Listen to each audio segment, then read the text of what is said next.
जय श्री कृष्ण।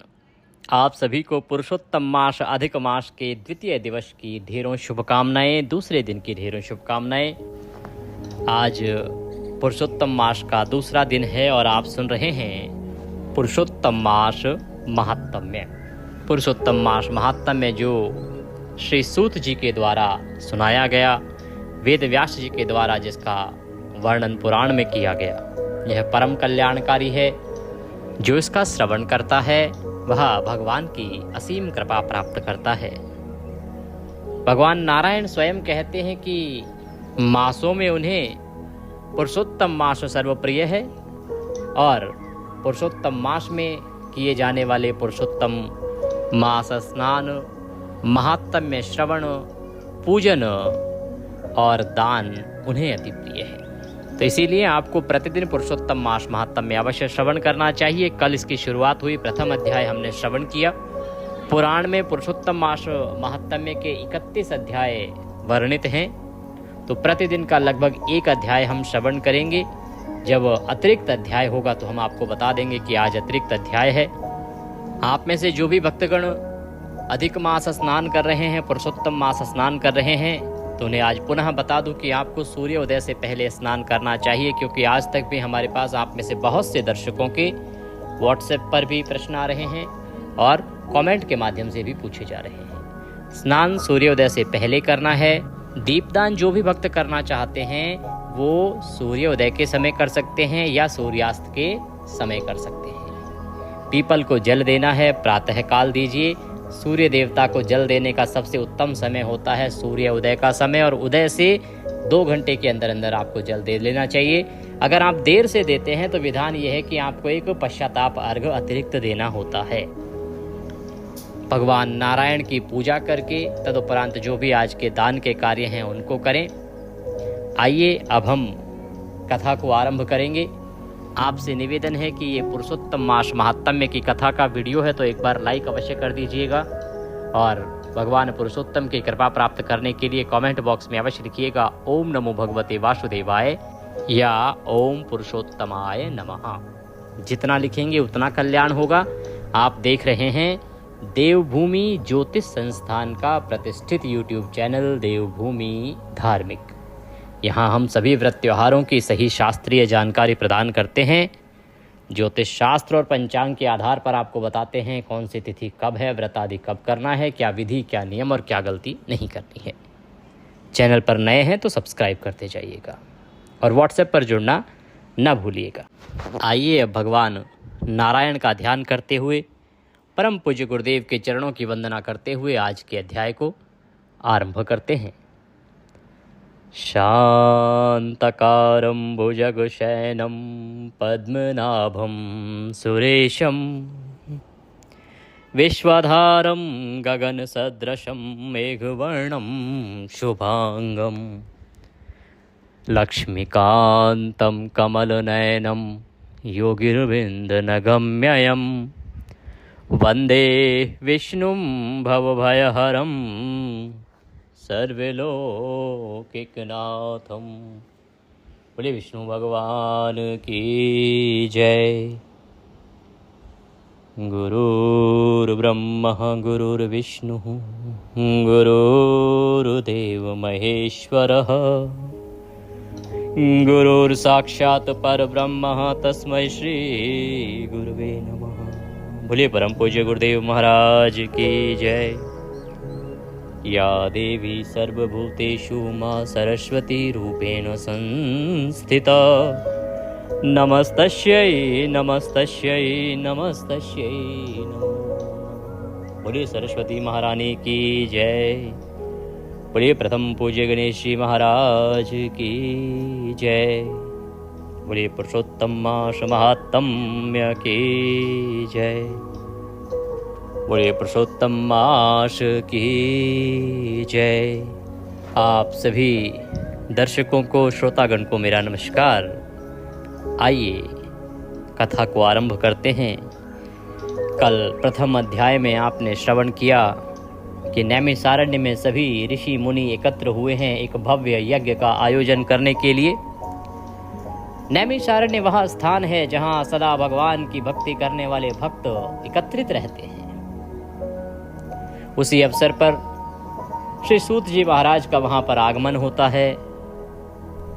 जब सूत जी महाराज को सभी ऋषियों ने आया हुआ देखा तो सभी प्रसन्न हो गए, क्योंकि सूत जी महाराज वह ज्ञानी विद्वान हैं जो सभी वेदों का अध्ययन कर चुके हैं, वेद व्यास जी के शिष्य हैं और वो सबसे उत्तम शिष्य हैं, सर्वश्रेष्ठ शिष्य हैं। तो जब सूत जी महाराज वहां पहुंचे, सभी ऋषियों ने उन्हें उत्तम आसन दिया। सूत जी महाराज विराजमान हुए, सभी ने उनका आतिथ्योचित सत्कार किया। जो नियम बने हैं बड़े विद्वानों के स्वागत सत्कार के, उनको पूर्ण किया और फिर हाथ जोड़ के निवेदन किया कि हे सूत जी महाराज, आप तो सभी वेदों के ज्ञाता हैं, आपने सभी वेदों का अध्ययन किया है, व्यास जी की आप पर बड़ी कृपा है। तो अब आप हमें एक ऐसा वृतांत सुनाइए जो मनुष्य का कल्याण करने के लिए सर्वोत्तम हो, जिससे जगत के पालनहार सर्वाधिक प्रसन्न होते हों। ऐसा हम आख्यान, ऐसा महात्म्य आपसे सुनना चाहते हैं।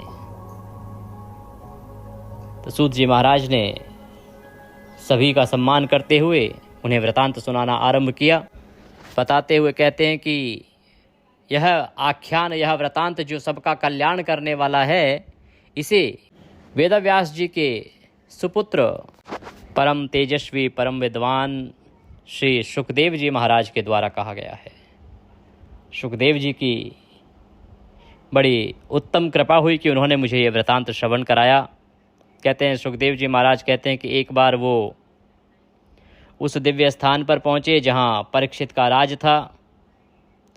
तो पता चला कि परीक्षित तो गंगा के तट पर सभी ऋषियों के साथ एकत्रित हैं। तो सुखदेव जी कहते हैं कि वो स्वयं भी गंगा के तट पर उसी स्थान पर पहुंच गए जहां राजा परीक्षित अनेकों साधुओं से घिरे हुए थे। जब सुखदेव जी वहां पहुंचे तो राजा ने उनका स्वागत सत्कार किया, सभी ऋषियों ने उन्हें उठकर प्रणाम किया। सब अत्यंत प्रसन्न हुए, क्योंकि सुखदेव जी जिनकी आयु मात्र 16 वर्ष है, सुखदेव जी महाराज की आयु कितनी है? केवल 16 साल के, लेकिन ज्ञान के अथाह भंडार हैं।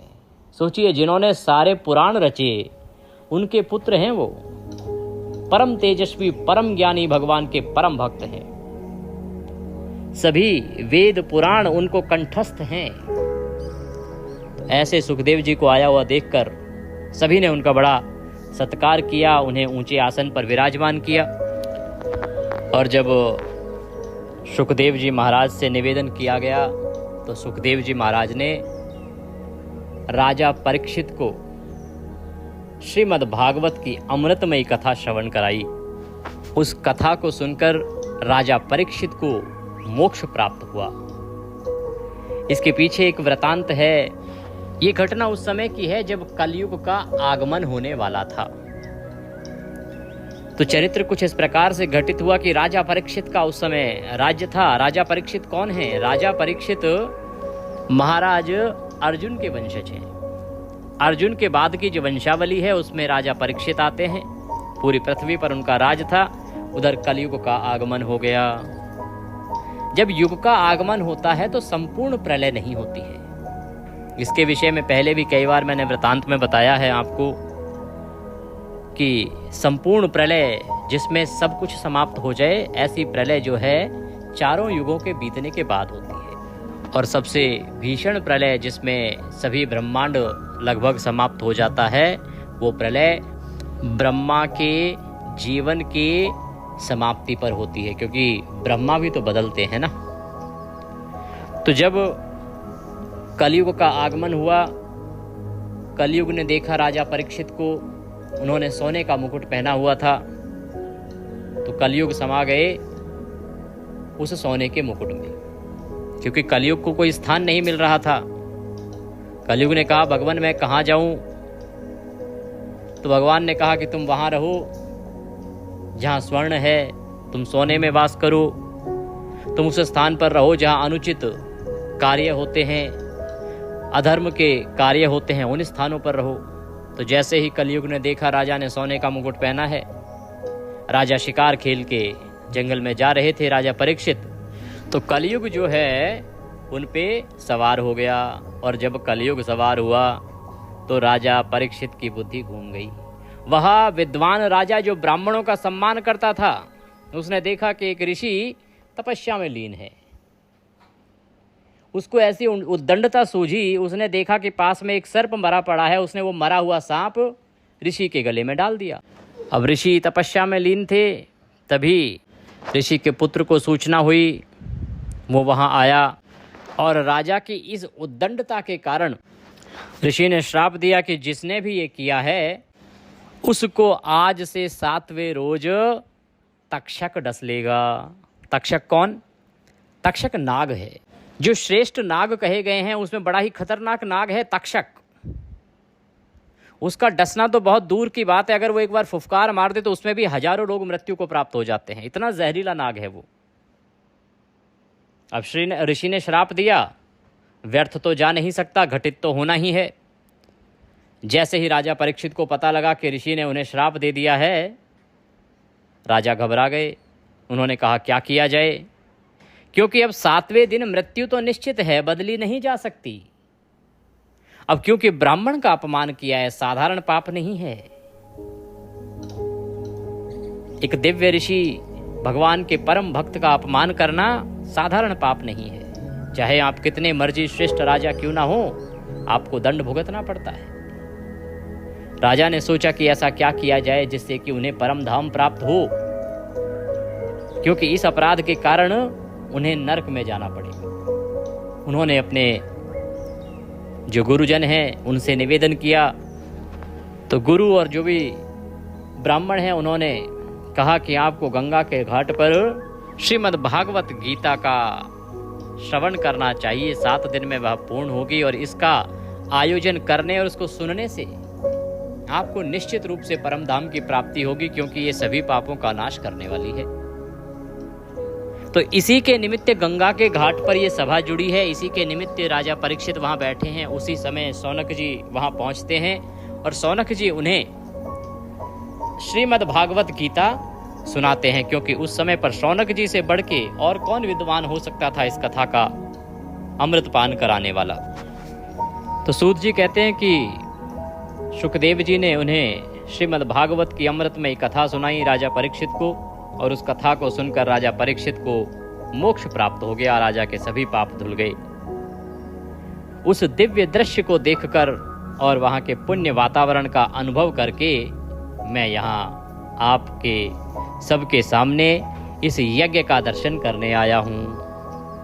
आप जैसे ब्राह्मणों को देखकर मैं स्वयं को धन्य मानता हूँ। सूत जी महाराज कह रहे हैं कि मैं वहां से उस पुण्य स्थान से आ रहा हूँ, और यहाँ जब आप यज्ञ कर रहे हैं तो मेरी इच्छा हुई कि क्यों ना आप सभी ब्राह्मणों के भी दर्शन किए जाएं और इस यज्ञ के भी दर्शन किए जाएं। तो ऋषियों ने कहा, हे सूत जी, आपने जो भगवान व्यास के मुख से सुना है वह अत्यंत अद्भुत और दुर्लभ है। आप कृपा करके हमें वही कथा सुनाइए जो जीवन का सार हो, जो मन को शांति दे और जो अमृत से भी बढ़कर हितकारी है। सूत जी विनम्रता से बोले, मैं तो साधारण हूँ, परंतु आप महान ऋषि मुझसे प्रश्न कर रहे हैं, यह मेरा सौभाग्य है। जो कुछ मैंने अपने गुरु व्यास जी से सुना है वही मैं आपको सुनाता हूँ। ऋषियों ने कहा कि प्रभु, आप उस पुण्य स्थान से आ रहे हैं तो निश्चित ही वहां पर अमृत की वर्षा हुई होगी, जहां शौनक जी बैठे हों और किसी को मुक्ति दिलाने के लिए कोई चरित्र सुना रहे हों, तो निश्चित ही वो मनुष्य का कल्याण करने वाला होगा।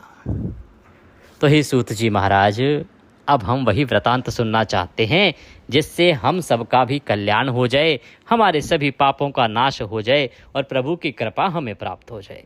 सूत जी कहते हैं कि हे ऋषियों, मैं अवश्य ही वह वृतांत सुनाता हूँ जो परम कल्याणकारी है, जिसे मैंने अपने गुरुदेव से सुना है। सुखदेव जी महाराज कहते हैं कि एक पुरातन प्रसंग है। एक बार की बात है कि देवऋषि नारद बद्रीनाथ के समीप स्थित एक नर नारायण आश्रम में पहुंचे। वहीं एक बद्री का आश्रम है और बद्री का आश्रम के पास में ही है नर नारायण आश्रम। कहते हैं कि नारद जी वहां पहुंचे। वह आश्रम अत्यंत पवित्र और दिव्य था। वहां अनेक तपस्वी, सिद्ध और देवता निवास करते थे। चारों ओर हरियाली, फूल से, फल से वृक्ष लदे हुए हैं और पवित्र गंगा व अलकनंदा की धारा उस स्थान को और भी सुंदर बना रही थी। इतना सुंदर वह नर नारायण आश्रम था। नारद मुनि ने वहां पहुंचकर भगवान नारायण को साष्टांग प्रणाम किया। भगवान नारायण गहन तप में लीन थे। उनके तेज से समस्त वातावरण प्रकाशित हो रहा था। उन्हें देखकर नारद जी ने अत्यंत श्रद्धा और प्रेम से उनकी स्तुति की। नारद जी बोले, हे देवों के देव, हे जगन्नाथ, आप कृपा के सागर हैं। आपका तप संपूर्ण प्राणियों को कल्याण के लिए है। कलयुग में जीव अज्ञान और विषयों में फंसे हुए हैं। ऐसे समय में उनके उद्धार के लिए कोई सरल और प्रभावी उपाय बताइए, जिससे उनका कल्याण हो सके और उन्हें मोक्ष प्राप्त हो सके। मैं भी आपके श्रीमुख से वही ज्ञान सुनना चाहता हूं। नारायण तपस्या में लीन है। देवऋषि नारद इस प्रकार से देव नारायण से स्तुति कर रहे हैं, प्रार्थना कर रहे हैं। तो नारद जी की मधुर और करुणामय वचनों को सुनकर भगवान नारायण प्रसन्न हो गए। उन्होंने अपने नेत्र खोले, नारद को सामने देखा और बोले, हे नारद, तुम भगवान की महिमा को जानते हो, फिर भी लोक कल्याण के लिए पूछ रहे हो। यह बहुत उत्तम है। मैं तुम्हें एक अत्यंत पुण्यदायक रहस्य बताता हूं। यह पुरुषोत्तम मास का महात्म्य है। कहते हैं कि भगवान ने कहा कि देखो नारद, यूं तो तुम विद्वान हो, तुम सब कुछ जानते हो, पर मैं जानता हूं कि तुम लोगों का कल्याण चाहते हो। इस लोक में, जो जगत में जो लोग हैं, उनका कल्याण चाहते हो। इसलिए इसी उद्देश्य से पूछ रहे हो, जिससे कि मैं बताऊं और लोगों को ज्ञात हो, तो लोगों का कल्याण हो।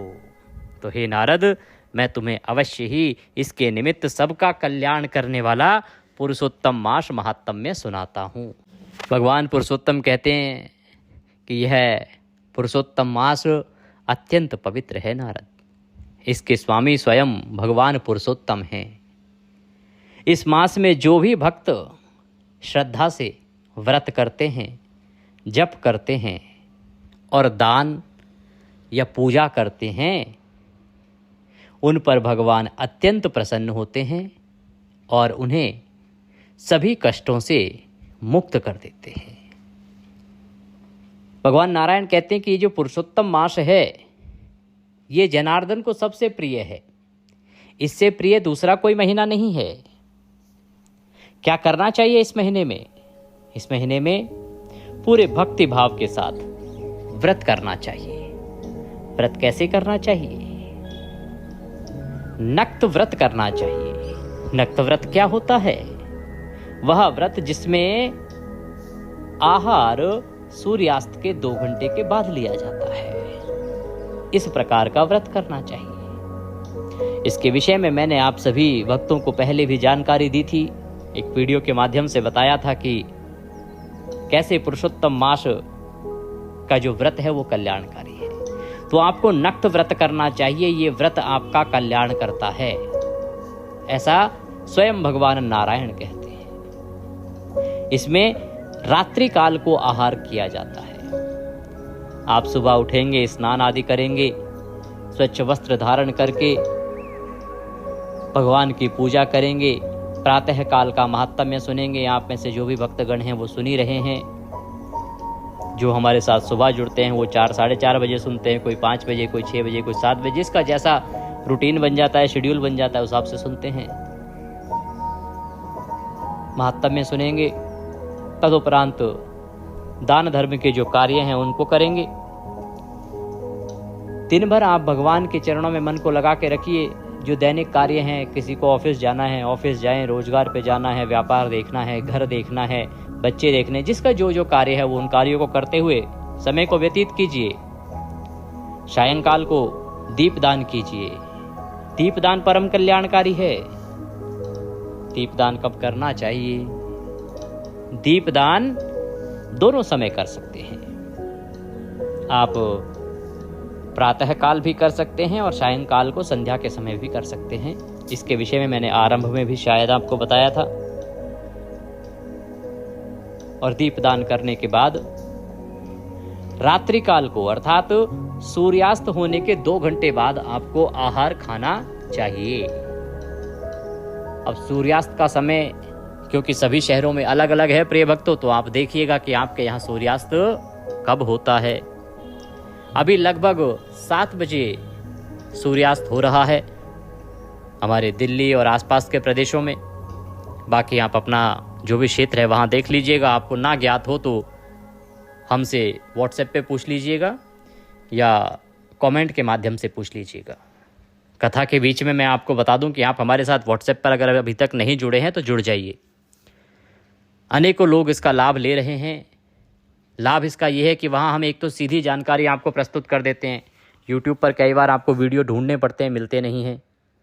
और वहाँ हम रिमाइंडर भी देते हैं। कुछ अचानक हमें ज्ञात आ जाता है कि अरे कल तो ये योग बन रहा है या कल ये कार्य नहीं होंगे, तो हम वहाँ व्हाट्सएप के माध्यम से आपको सूचित कर देते हैं कि कल तुलसी पत्र नहीं तोड़ सकते। तो उनकी जानकारी तुरंत आपको मिल जाती है और उसके अनुसार आप कार्य कर पाते हैं, लाभ ले पाते हैं। और इसके लिए कोई शुल्क भी नहीं है। तो स्क्रीन पर एक नंबर आ रहा होगा 900 से, उस पर व्हाट्सएप मैसेज कीजिए, अपना नाम लिखिए और कहिए कि आप सभी तिथि त्यौहार की जानकारी पाना चाहते हैं। तो आपको सभी जानकारियाँ वहाँ पर आनी आरंभ हो जाएंगी। अवश्य इसका लाभ लीजिए, जुड़ जाइए हमारे साथ व्हाट्सएप पर।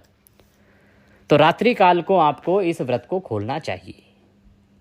दूसरा कर्म, दीपदान करना चाहिए। भगवान कहते हैं कि इस महीने में जितना दान करेंगे उतना कल्याण है। आपको दान अवश्य करना चाहिए। यहाँ एक चीज़ का खंडन करता चलूँ मैं कि 33 दान और 33 बाती 33 तार का दीपदान, इसके विषय में अनेकों वीडियो आए हैं। देखिए, शास्त्र और पुराण की अगर बात करेंगे तो इसका वर्णन नहीं है कहीं भी। पुराण ये कहते हैं, शास्त्र ये कहते हैं, महात्म्य में आप सुन रहे हैं, जहाँ हमारे सामने ही लिखा हुआ है दीपदान। दीपदान करना है आपने। आप 33 बाती का करें, 33 तार की 33 बाती का करें, चाहे तुलसी की एक लकड़ी पर रुई लगाकर उसका दीपदान करें। शास्त्र और पुराण दीपदान की महिमा कहते हैं। 33 तार की या 1 तार की ऐसा वर्णन नहीं है। खड़ी बाती, लंबी बाती, ये सब मनुष्य के बनाए हुए प्रश्न हैं। पुराणों में इनकी कोई चर्चा नहीं है। केवल चर्चा है दीपदान कीजिए। तो आपने दीपदान अवश्य करना है। जो भी आप चाहे 33 बाती का करें, 1 बाती का करें, प्रतिदिन का नियम बनाएं, 1 दिया अवश्य जलाएं। भगवान नारायण के सामने जलाइए, माता तुलसी पर के पास में रखिए, केले का पौधा है वहाँ रखिए, आप अपने मुख्य द्वार पर रख सकते हैं। इस प्रकार से दीपदान आपने अवश्य करना चाहिए। और जप करना चाहिए। अगली बात क्या कही नारायण जी ने? भगवान नारायण कहते हैं कि जप करना चाहिए। जप करना है भगवान के नाम का। कौन से नाम का जप करें? ओम नमो नारायणाय, ओम नमो भगवते वासुदेवाय, राम राम राम राम राम राम राम राम राम, श्री कृष्ण कृष्ण कृष्ण हरे हरे, हरे कृष्ण। जो भी भगवान का मंत्र आपको अच्छा लगे वहाँ जपिए, पर प्रभु की माला अवश्य फेरिए। मंत्र जपिए, ये परम कल्याणकारी है पुरुषोत्तम मास में। और जितना हो सके दान कीजिए, खूब दान कीजिए, परम कल्याणकारी है। भगवान कहते हैं कि हे नारद, जो इस प्रकार से पुरुषोत्तम मास को व्यतीत करता है उस पर भगवान अत्यंत प्रसन्न होते हैं और उसे सभी कष्टों से मुक्त कर देते हैं। ऐसे व्यक्ति के जीवन में कभी कष्ट नहीं आते जो इस प्रकार से पुरुषोत्तम मास को, अधिक मास को व्यतीत करता है। फिर से बता दूं, प्रातः काल का स्नान, खूब कीजिए दान, नारायण की भक्ति, महात्म्य सुनिए और जितना हो सके जप कीजिए। इतना सा समय निकाल लीजिए, प्रभु कल्याण करेंगे, जीवन में कोई कष्ट आने नहीं देंगे। जब नारद जी ने ये सुना तो नारद जी ने पूछा कि हे प्रभु, अन्य महीनों के देवता तो मैंने सुने हैं, परंतु पुरुषोत्तम मास का रहस्य क्या है? इसमें देवता कौन है, इसमें करना क्या चाहिए और कौन से नियम अपनाने चाहिए और इससे क्या फल प्राप्त होता है, कृपा करके मुझे विस्तार से बताइए, मैं विस्तार से सुनना चाहता हूँ। अब देवऋषि नारद हैं, वो कभी अवसर नहीं छोड़ते। जैसे ही भगवान ने कहना शुरू किया, उन्होंने इतने प्रश्न कर दिए, क्योंकि उनको भी मन में जिज्ञासा है कि एक ऐसा माह जो प्रभु को परम प्रिय है, तो उसकी महिमा क्या है और उस महीने में हमें करना क्या चाहिए, प्रभु के भक्त कैसे प्रसन्न करेंगे भगवान को, कौन कौन से इस महीने के कर्म हैं, कौन इसके देवता हैं और इससे कैसे कृपा प्राप्त होती है, यह बताने का कष्ट करें। और यही नहीं रुके नारद जी, आगे कहते हैं कि हे प्रभु, इस संसार में अनेक लोग दुखी हैं, कोई दरिद्र है, कोई रोगी है अर्थात रोगों से और बीमारियों से परेशान है, किसी को संतान नहीं हो रही, कोई संतानहीन है तो इस दुख से दुखी है, कोई दुख और शोक से पीड़ित है। भगवान ऐसे सभी लोगों के कष्ट दूर करने वाला उपाय हमें बताइए, कि प्रभु ऐसा उपाय बताइए जिससे कि इन सभी लोगों के कष्ट दूर हो जाएं, निसंतान को संतान मिल जाए, जिसके जीवन में कलेश हैं उसके कलेश कट जाएं, और जिसके पास धन नहीं है उसको धन मिल जाए, जो रोगी है उसका रोग दूर हो जाए, निरोगी हो जाए, और जो दरिद्र है उसकी दरिद्रता दूर हो जाए। तो प्रभु इसके लिए कोई उपाय बताइए।